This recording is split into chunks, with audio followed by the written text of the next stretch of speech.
صل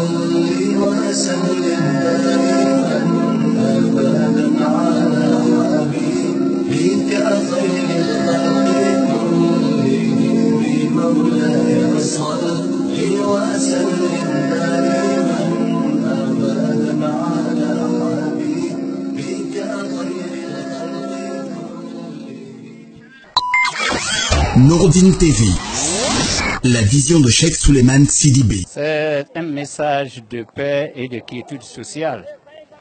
Nous savons que notre religion, l'islam, est fondée sur ça. Pratiquement, Elhadji Souleymane, c'est notre érudit qui est inscrit dans le cadre de l'UNESCO. Vous le savez, il est en train de faire des miracles. C'est ce qui fait aujourd'hui toutes les autorités régionales, préfectorales, communales et les responsables des affaires religieuses sur le plan communal, sur le plan préfectoral et régional sont tous mobilisés avec cette foule pour venir vraiment assister à la pose de la première pierre de cette majestueuse mosquée qui doit au finish alors accueillir 1800 fidèles.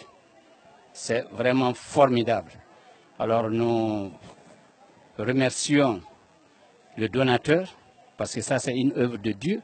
Nous remercions le donateur, parce que d'autres peuvent avoir les moyens de ne pas penser à implanter la maison de Dieu. Si lui, par sa grâce, il a pu vraiment penser à cela, le secrétaire général des affaires religieuses préfectorales en a illustré ici, pour dire que Elhadji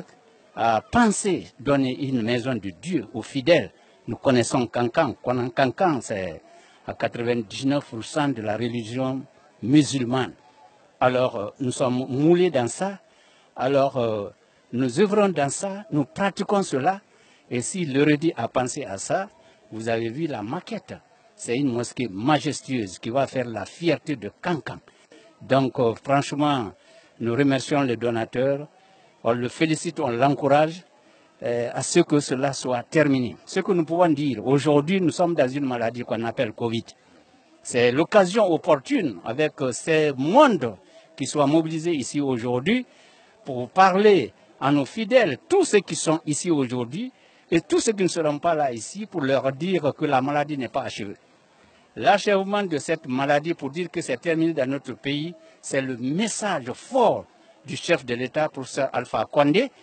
donc qui doit dire que la maladie est partie. Tant que cela n'est pas dit, on doit faire en sorte que les mesures barrières soient respectées, surtout le port des bavettes. Il ne faudrait pas qu'on oublie. Vous avez vu le préfet avec sa bavette partout où je m'en vais parce qu'on ne sait pas. Nous profitons de toutes les occasions des transporteurs, surtout le mouvement des personnes, alors qu'il fait réellement proliférer cette maladie. Donc, pratiquement, nous en avons parlé la fois dernière au contact avec les transporteurs pour leur dire ils doivent veiller, ils doivent faire en sorte que le transport puisse s'impliquer réellement pour que la maladie la disparaisse. Je pense avec les prières et les bénédictions de nos fidèles, nous savons ce que représente la Guinée, nous savons ce que la religion musulmane représente pour la Guinée. Nous remercions le chef de l'État. Tout ça là, c'est de lui. Dire une association, un groupement est né,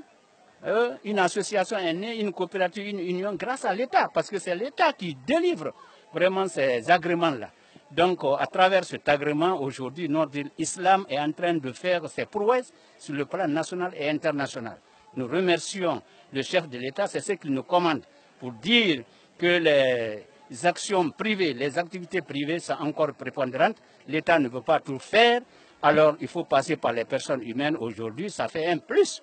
Il y a quelques jours que la majestueuse mosquée construite par le chef de l'État, professeur Alpha Condé, à Gikedou, a été inaugurée sous l'égide du ministre de l'administration du territoire, général Bourama Condé, et le secrétaire général des affaires religieuses, qui étaient les mandataires réellement du pouvoir central. Alors, une fois encore, merci pour tous ceux qui sont venus. On remercie les médias pour leur implication. Alors, c'est une mobilisation forte. Alors, avec les souhaits 18 mois sont consacrés à la réalisation de cette mosquée. On souhaite que les ouvriers qui vont travailler ici, qu'ils aient bonne santé, longévité, et qu'il fasse en sorte que le délai qui est fixé, pourquoi pas, qu'on va nous dire en 10 mois que cette mosquée est terminée. Donc, bonne chance pour tout le monde. Nous remercions Elhadj Souleymane Sidibé avec son équipe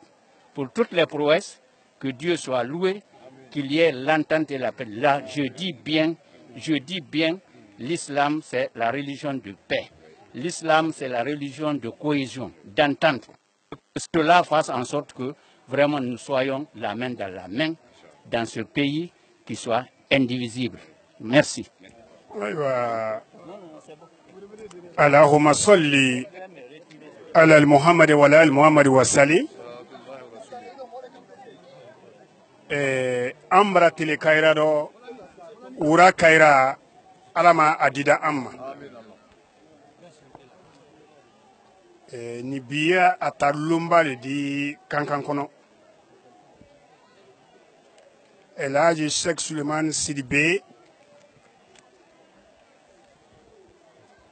Ligue islamique communale, Ligue islamique préfectorale, Ligue islamique régionale, Ligue islamique nationale, secrétariat général des affaires religieuses, il a dit qu'on fait.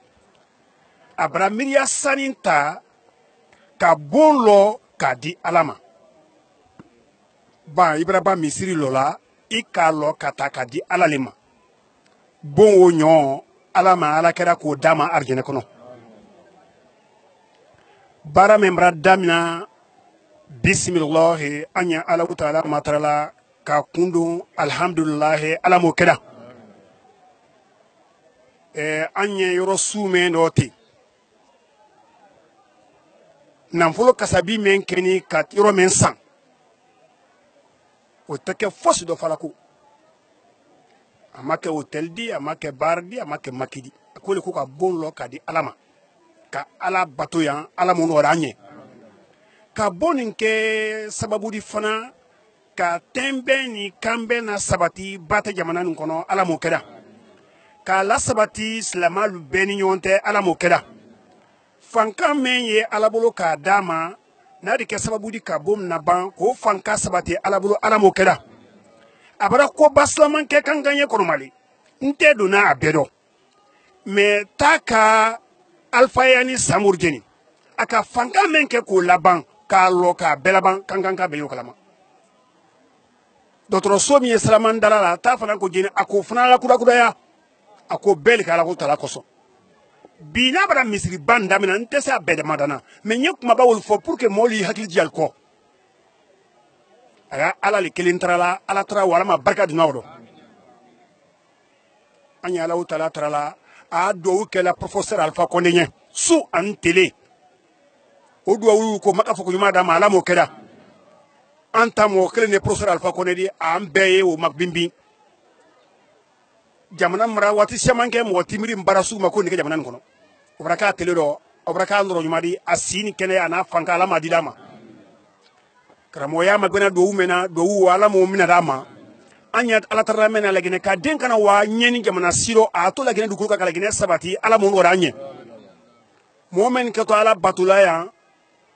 o bato ko ngo ya anya ala mo keda kala kana bato ul fala mo kelanye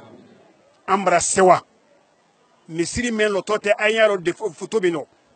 moni miria talale ko ka di ala utalama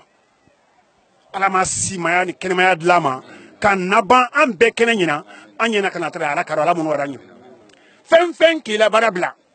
kana yampi kana misirin kabasi anye ambra do uke kanka mo bal toro population mu metoro kamatra sotina ala mini betoro imamba betoro ala ma betoro la kairala ala ma betoro la kairala kani nyo sea kankan du koloka al megere fana ni sawana la kan bayeno ko a kon tele do kramo so ka misiri basun lo amagen fran rodi commune urbaine kono na la manya ko gouvernement ko misiri be commune taridi commune kono oro alhamdulillah ligue islamique communal sigel do len fle ligue islamique préfectorale fle alu ligue islamique régionale nana ayna lo représenter ni kayra liba kayrate nin kayra ala ma nyon siara a fait même na limana tala ala ma urkala kalimana adi dole misil kayro siama dole ma ta kayro siama kuni ko bale ni bide nin ko ala ma siara jamana kono kankan li hormo soli mo ba soli mo ba mini tafe ala man menambulu ala ma balola silamaya kan ala an fatu libaniyaro an ɲaɲani na karamɔgɔ la duwawu ma bi bawo bandiri bra n tɔrɔ n tɛ sunɔgɔla su kɔnɔ ba n'a mɛna n bolo ko na population kelen bra madimi kisɛ la n tɛ sunɔgɔla o a di ni lafi n ko la n'a ka duwawu kɛ komi karamɔgɔ ka duwawu kɛ ka do yira ibaro ɲama hali bisa a tɔ la ala ma bɛɛ yira na ala ma bɛɛ yira na a fɔ ina maire ka l'école lo a ka dɔgɔtɔrɔso lo a ka salada a taara n'a mɔli le ɲɛ ni wolo kɛnɛ tɛ a tɛ gbɛlɛya mɛ boni dalabani murufa kisɛ la alhamdulillah an ala tando fonyo foron do yan an kala wa balaluba kunu aduna ye 22h05 mo balu la do ko so balaluba e kese lulu mentaro boraro alama o lon kala si an fe o kese bara bo o do an ka wuri ni sonon ka daluma pour kay wa foye ka kese baro ba yan do so kun ga bira kanya ala kana an kanya ala ta kanya lawo sabule tori journaliste lo alko barka amra sewa parce que ale na wadunya fambe alo ko ni musulu sulo to kankanya kwa sababu ye anna karamoke Sheikh Suleiman Sidibé le di ko ala ka ambriya do le kono ala ma ala kada ka deme kala ban ala le ya deme na ala le ya fankadi ala le ya kubedi ala kube ala le di oro amra sewa kuma erete ne kono telma amra sewa ala ma kunu kuma lama ha hakatu la salal muhammad ninga bla mena o jafa ha en français je voudrais parler quelques mots parce que monsieur le préfet déjà s'était déjà exprimé en français, mais c'est une opportunité pour moi d'expliquer à la population des Cancans et aux Guinéens dans l'ensemble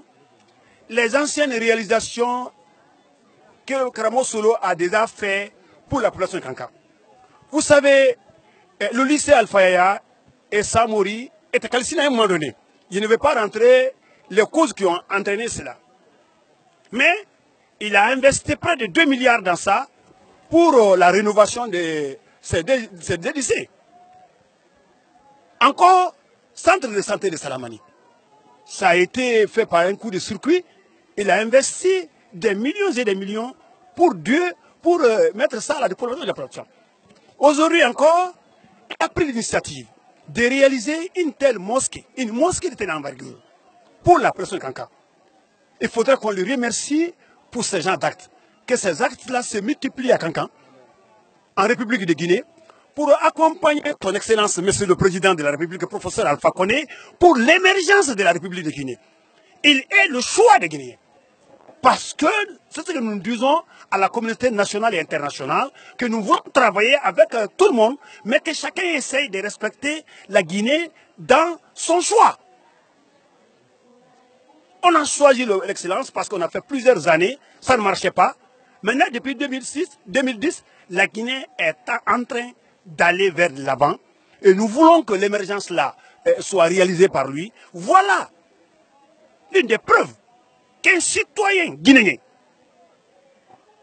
Cheikh Suleiman Sidibé, prenne l'initiative de réaliser une telle mosquée. Nous prions le bon Dieu que cette mosquée soit réalisée dans un meilleur, dans la santé, dans la fraternité, dans l'amitié, dans la paix et dans la concorde à Cancan. Et je vous remercie.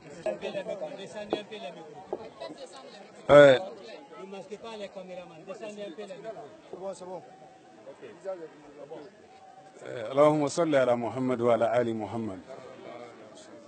أمر على ترى أن كيرا بال دكروبي ناي مصر بره مصر كلانكي وكبافلو سيدي الحمد لله رب العالمين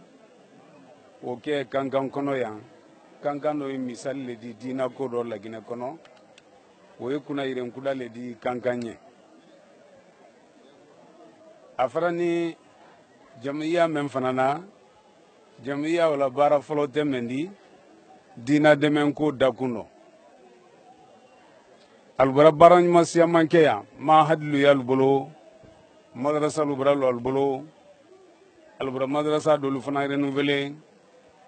alla baran mala tuni mene wodi ni kuda ledi kala koroma wuluka bara menu te kala fo ibere ko son fo ka ke ala ko son nan sero kenagan anye kuma le fola kuma la surunyani ndo iko nabi ibrahim game nyona fo lomena ayali kabalo la alama nema jiridani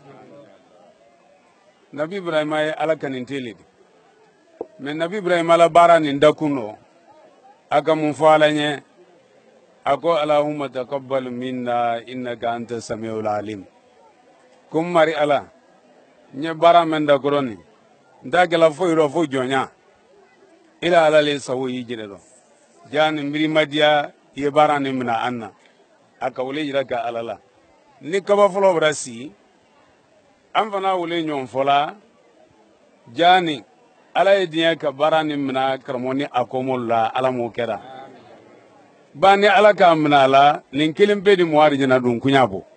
ka sabu ke alla kila kuma gande ali salatu wassalam akoni momen kam misri lo alanye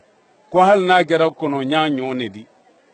egalo misri do ya dani wodi mutu ko hal na kera kono nyanyo ne di bana allah lahu baytan fil janna ko ala da nyon ke bon kalanke di inye arjana kono ka ke itazidi nya arjana kono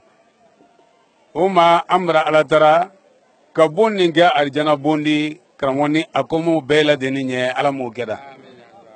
bara ne mara jusi kaba folo brasi abra jusi bismillah ka kundo alhamdulillah ila ala mo keda ka bara ni nola fanansiya ya ala mo keda ay gela simelo amra ala tara ko sima kafo kalatima ala mo keda abara la ulgeto bara gela fado kene amen kono ko jiri jiral bolo ala mo keda adamade ko al insan yudabbir wallahu yuqaddir ko adamade jati sile gela jati la tima wa ala la sebaya le bolo ka ala dinya ka jati na tima ala mo keda ala tima hakili nyuma ana harje fulen ko dama ala mo keda ka sababu ma ben barado ka barala sababu ma ben barado ala mo keda akela anna kuna silla dinya le kono amra ala dara kuna siwolu ka ala galu de mambadi jamana na nyama ala mo keda akela jusu suma le fanan kono jusu suma wo ko duma ambulo ala mo keda ko duma ambulo kadawo ala mo keda amra ala dara badima femve na senani yanobi ka ala ga bela denin sarabadi ala mo keda nali ani sayli ka gel nye daraja ko dani julumuna bede ala mo keda allahumma rabbi salli ala muhammad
Merci beaucoup.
محمد وعلى آل محمد وسلم وجكلا ينما دي على موجنا ودين كل صحبا على نعم على موجنا كلا يمول نيملو كل عزم ولجلو على نعم على موجنا أجملكي مي بفرلو الله نعم على ما جديدا جمع من مجينة سيفرلني بينكم مني صلاتك كانك على نعم على موجنا من كندلو سين كان يدوك كان لو بانتالوني على موجنا bela denen lon ni arkiyama lon di ka an sutura wolo ala mo kera arkiyama lon abangunali ka antere bokurulo ala mo kera turke kondi ala tando kaseka ala tando kaseka ala tando tando dinen ko alama ni salatu ka ala jombai jemme nyoma da nyongre te dana ko wase budu feloma nyongre dansi alayi mansane ya te kumala ka jere soso ni salatu ni jomba wi salatu ni nen ko woyi ka jankana woni nyumalo jansumana toro o sitro do barika jansumana toro jankana mume kala soti kalu barika jansumana toro fladun toro o kanka mo balu barika barika blanen ko kankai ni barika bla ana mansami oso male kanka merdi kana se kanka prefema kana se anna gouverneur ma kalu barika ka barika bla kanka jeunesse kalu barika barika bla tawulu ye jonna kelilando wala yeliki communal di kalu barika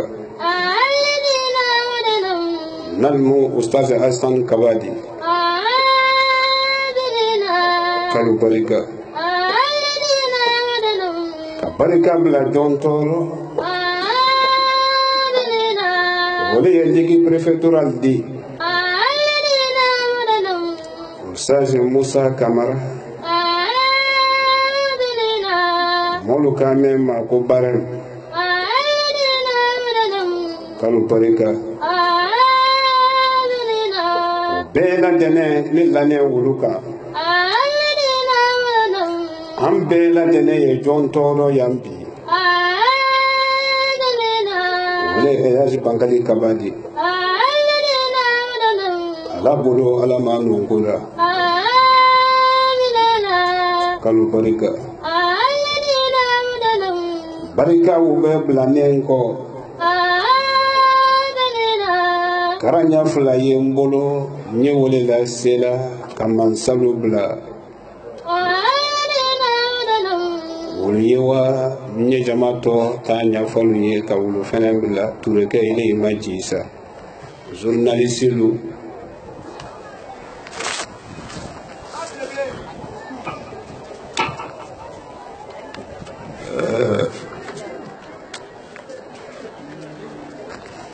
sawa me yebi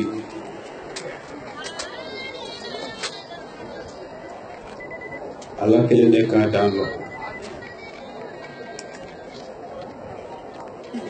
ni kam kuna silu monsieur le préfet Brako Baké silamadi konodo miri mema ale wulile kana kuni ndaro mansalula kelilando alumadala sikile manyinika aluna tola baralalu ka kan k'i min ji mɛn na o pakɛ yiri k'ale nanɛ monsieur le préfet na bolo ka na di baralalu ma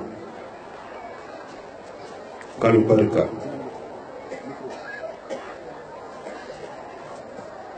karamɔgɔ ban kali na la jama jasumana mɔgɔ balu ko ka misi kelen di alu ma arula manfin kabasi dɔ kalo barika leki tale o jankana mɔgɔ balu olu le yiri ju di ne yiri la dɔn ne di olu se na se ye misi kelen ɲɛ ta fala ala dɔ kuna silu k'a dɔn min na monsieur le maire ma ka wase an na ɲɛmɔgɔba min ma ci le Conakry min tɔ professeur Alpha Condé an ye ala sile dɔ bi ala le ka o truki bila ka na a b'a tɛrɛ ko a yiriki dɔ fara ye bon dɔ de kɔnɔ sabu o fudi tɛ yɛlɛ kɔ kɛlɛ bolo kɔni yiriki ye bɔla yɔrɔ min k'a bila mɔlu kana ko mbiri cali i la yeli la dɔ i la fankata bɔla ye fo ni don o sera ko nin jɛnɛ alu tele le dɔ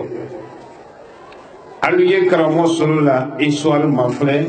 dunuya ye bɔn kalama nurudini baara dɔ o don min na da 2010 président Alpha fɛnɛ nana mansaya la 2010 ni bomba suni lora a tele loro tungu babla talo na furu na ibo ni kebra kiye koni hamin bereta kaba mensi to itele ro no si ni na ninne ko ko na kambulo kuma aido walende ro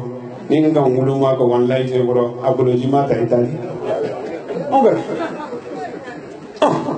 ne sen dalu kele ro ne sen dai ju yaro mo na ma trai ju yaro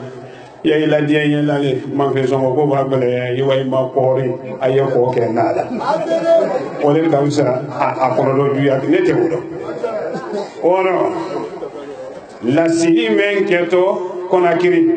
alu ya fo molu ye ko nse ya ro nya nye la sidi do fe nya ro fe folo le se ko pale ko la sidi do ne ya ro fe ni ndo ntira ri ko ale le ko bele woni mara alamajiya hami ani jama hami alama noyala silamalu alu nale misiri kabasiro amma fomo ye kolulane alkaba kabasiro amma fomo ye ko madina misiri kabasiro o mame momo la ya koni limanaya menka maka misiri domina alqaba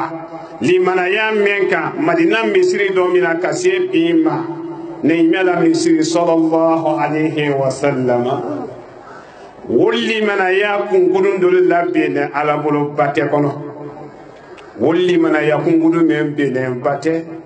wole do ne wudu mala kase nurudini keneka anye wole kan ko do teriba ni ala lalli mana ya kungulu wodo benenteya ala to me ya sunintile to me ko idi ko bore me anya ala ko le ma ala ko babo ya do me te jamani ye ko ma sabaye bi anna nyona ka fo ka ke jamana ma khayra li ala mo cera ka ke jamana ma ne ma di ala mo cera ni ala sonda fo li la bi yesla ka wa alfo bitemene ko sini kana bone ko fuli labi yesla ka wama salufo ka banka wadina morufo sini ni ala sonda naluka anya sono ba monsieur le maire nyamba ne la kiratala anya to wule kala atisi la sumani no tuma be na tabulo la asikoro ko ni ala sonda anya silaka hami ani jama hami ala mano usai musa barem kamara ani usai kaba Allah nali kene laji solo bolo hiji dedi ala kali beyi bemba ke yoro me do tiyali te bembaliya ba sabati ko bolo here mansia kuma men fɔlen liki bolo yɔrɔ nin dɔ karamɔgɔ solo tɛ se o fɔ la a fɔ da tɛ n kɔ a hankili tɛ n na mɛ ni alu k'a fɔ jamanaden k'a lɔ ko kuma kɛ n tɛ bara fɔ ni ne kan lɔ a fɔ la yan olu da fɔ ko n hankili bɛ ka janga wɔrɔ ne ni n dɔ ko n ye alu labila dɔ n ye layi bankali labila dɔ su dɔ tele dɔ a b'a tɛ su dɔ tele dɔ alu y'a lɔ k'alu la sofa tɛ ne di kɔnɔ dɔ fili t'o dɔ yilan t'o dɔ foli lalu ye sila kan sini ka wa jangana tɔɔrɔ o sila balaki alu ma an woni ke tɔɔrɔ an dil'o la ma kɔni pelimando ma bila a n'a nɔla ma bila ba fɛn wɛrɛ lahiri don ne wuli tɛ kɛlɛkɛ sibiri ta in kɔrɔ n'a ma juru sigi yan o de ko kɛ alu ma bila dɛ sɔli yɛrɛ ma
على سيدنا محمد سيد المرسلين اللهم صل على سيدنا محمد في ملائكته الى يوم الدين محمد بن عبد الله صلى الله عليه وسلم اللهم صل على سيدنا محمد سيد المرسلين إمام المتقين محمد رسول الله صلى الله عليه وسلم وسلم على سيدنا محمد في الأولين والآخرين محمد بن عبد الله صلى الله عليه وسلم لكني يا الله عليك لكني ولا يقلت فرطنا فوق الغراب وقبر مصانا مجاهدا وسلم على سيدنا محمد سيد الأولين والآخرين محمد رسول الله صلى الله عليه وسلم وسلم على سيدنا محمد في الملائكة إلى يوم الدين محمد رسول الله يا محمد يا محمد رسول الله صلى الله عليه وسلم والصلاة والسلام عليك يا خير خلق الله والصلاة والسلام عليك يا سيد الأنبياء محمد رسول الله صلى الله عليه وسلم والصلاة والسلام عليك يا محمد يا سيدي إمام المتقين محمد رسول الله محمد حبيب الله يا إمام الأولياء السلام عليك السلام عليك يا إمامي السلام عليك يا لقادي سلام عليك يا إمامي سلام عليك يا لقادي سلام عليك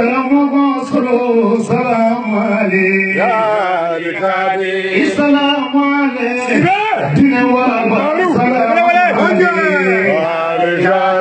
سلام عليك يا ولي سلام عليك يا لقادي سلام عليك أنت ولينا سلام عليك يا لقادي سلام عليك قلت كريما سلام عليك يا لقادي سلام عليك تدعو كريما سلام عليك يا لقادي سلام عليك أنت ولينا سلام عليك عليك السلام عليك السلام عليك يا سلام عليك يا إيسي مسلماني سلام عليك يا مولي سلماني سوري تولي مغبلا يوم نمبخ كل توفيه وطولي كانوا أبا كان مندو مغبلا يوم ما سمالي بوركينا بالله قولي لنا نتوم مبانا كوكا موكا سلوك توفيه وطولي ولبني سلماني أنا كوليو ولبني سلماني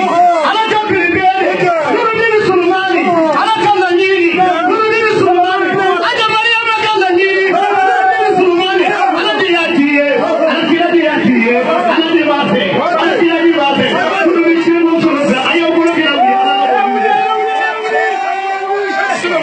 سلام عليك يا إمام الأولياء السلام عليك يا إمام الأولياء السلام عليك يا شريف السلمان ماني على فرعون تعالى يسوع سيدنا يا الله يريد ما أيدو كشيبوي مؤمنون ما بيجادو كشيبوي يا رب يا الله الله تعالى سيدنا يا ديما السلام عليك اللهم شيخ السلام عليك ولغا فليدو مدينه جما فلي ولغا فليدو بروكينا جما ولغا فليدو ولغا فليدو مدينه جما ولغا فلي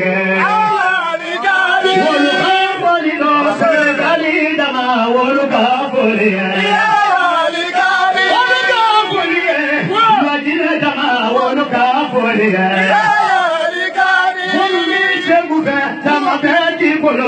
السلام عليك سلام عليك يا الإمام سلام عليك يا لكاري أستغفر الله أستغفر الله أستغفر الله أستغفر الله أستغفر الله أستغفر الله أستغفر الله أستغفر الله اللهم صل على محمد وعلى آل محمد وسلم اللهم صل على محمد وعلى آل محمد وسلم اللهم صل على محمد وعلى آل محمد وسلم اللهم صل على محمد وعلى آل محمد وسلم اللهم صل على محمد وعلى آل محمد وسلم اللهم صل على محمد وعلى آل محمد وسلم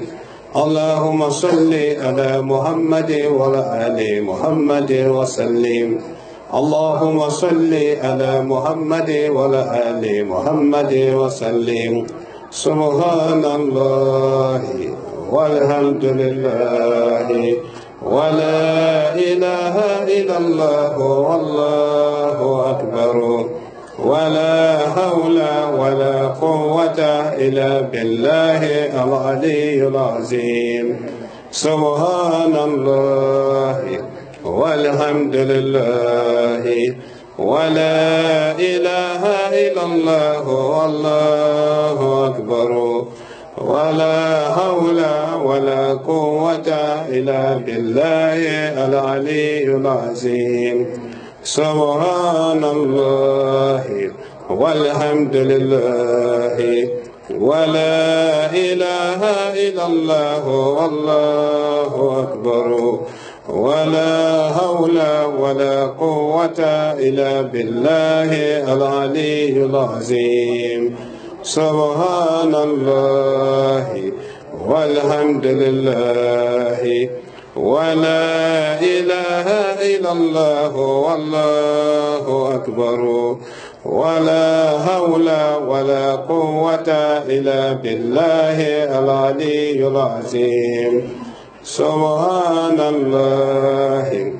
والحمد لله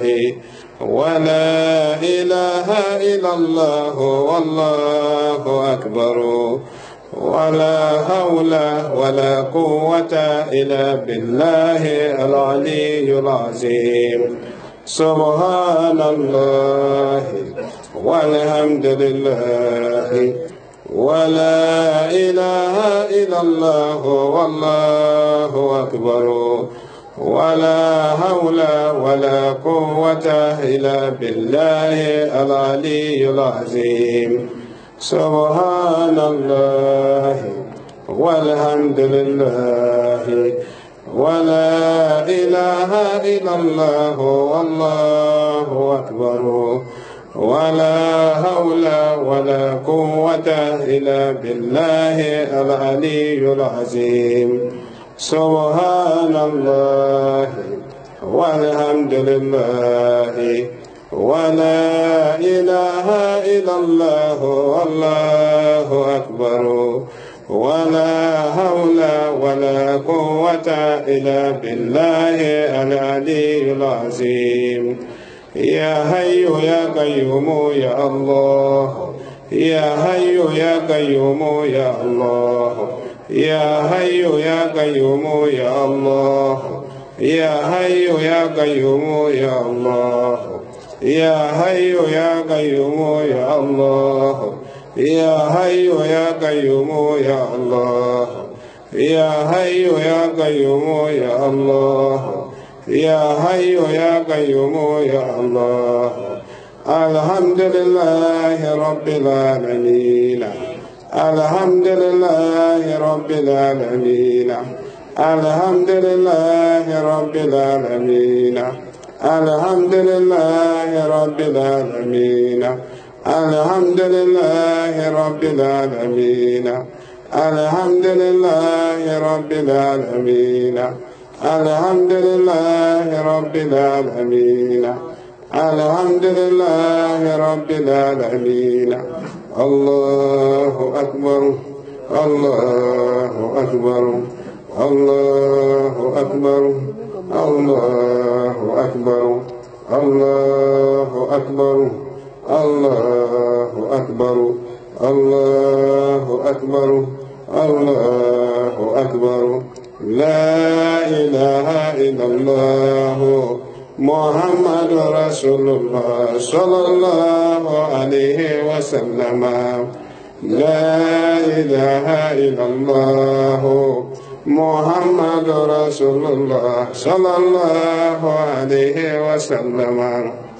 لا إله إلا الله محمد رسول الله صلى الله عليه وسلم لا إله إلا الله محمد رسول الله صلى الله عليه وسلم لا إله إلا الله محمد رسول الله صلى الله عليه وسلم لا إله إلا الله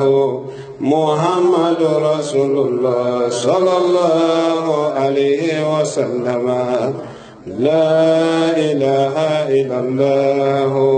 محمد رسول الله صلى الله عليه وسلم لا إله إلا الله محمد رسول الله صلى الله عليه وسلم لا إله إلا الله محمد رسول الله صلى الله عليه وسلم بهم فعليه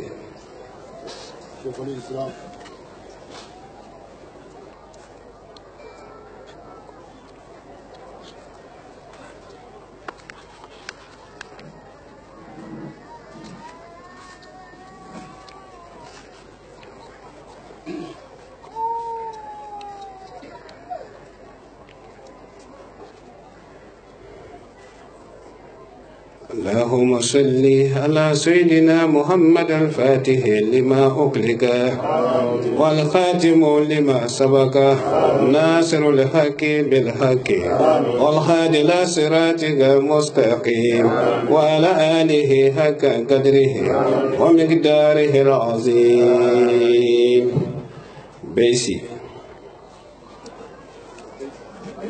ni journaliste men ye makonya kolo alu ici ni garde corps me i makonya kolo ici ni don na le kono gandia le te makonya kolo ici lola hal nin kan wuli alu kini wuli jamani bela kafoniya ala le bolo jamani bela kafone kodo le la sabati koso ala bolo ole ye cila la kodi sallallahu alayhi wa sallam mulu bake wala hijila isra la le so kumra wa hijila mulu bake wala imurala yesran kanale kala kumra wa imurala maka koni ni sera maka kono do fili ni ilanyila ni trome ka ila mo yaro isenen ko maka tama kun kene hiji de di koni ila kono do fili wulu nya fo wulu di nya bo chene ka maka troya ke okole alaye nabila ibrahima okole alaye kisini na majiri na baye kuye duuni yiriwa akono molu ye nyame mabi ani menna ton ko bonson yalu sabati do wo kala lomi konko tun ka bo maka ale fene wa koro lulan netun yalu sambala balo siamalo do wo le jebile bi makale molu sola bi balo do motal sola laji maliki wala sega ke samatila akon nyetoro menu kani nyo kani mo menu na teunko ulukana toro mfaka wonyo fo laji solo ye wole kono ni fo fi kabon ne fama kasim bimba ma kasi ne ma kisi ne majiri ne mbaye kaso bimba luma o beji tere kuma kankele ne ashhadu allah ilaha illa allah wa ashhadu anna muhammadar rasulullah sallallahu alaihi wasallam ala dina ala kabanan ko ke sisa kayira ka molla sabula kalama ko men fole kale kuma yelama kalama nyini mbarawuli singaru temo ni wati te ededo haminku ki kono kalaya kuma wo foro fingalamantida ati kono lo ikoni kono kalama mbabi kalamanna na alubolo de kwaluketo jimi na ya hotewa ala dala seyira kabi alunya wusune jone jurubu to tumbo ani baba mendo ne photo bansamedi ne photo bansamo lunya kolo keni la ye terrain ka ya mo nyante wula Allah la ilaha illallah muhammadur rasulullah sallallahu alaihi wasallam nelugo ibake bolila luma afo ala ye kui woto misiri kabasi yo ye woni kesiri la luma tima bonne ye lo ansele la wala ma ye toli sole la me bolokolo nya yi kan ki ye toli ko molu ko ki ye toli so ko ko nya ba be ni tima ko sa nki afo ala ye ibo wati ngeto militi kilementi daluma sisen ko ka kalama korota kalamalu la yela wati femen na to inoro la kalama korola abate re kuinya yala ele yere bute kalama ne na to lugela ate kuido afoto nya be mase aketo dele se jahra men no goto di kalama nte mena ku manando ni ga men to da smale ne kalama kwani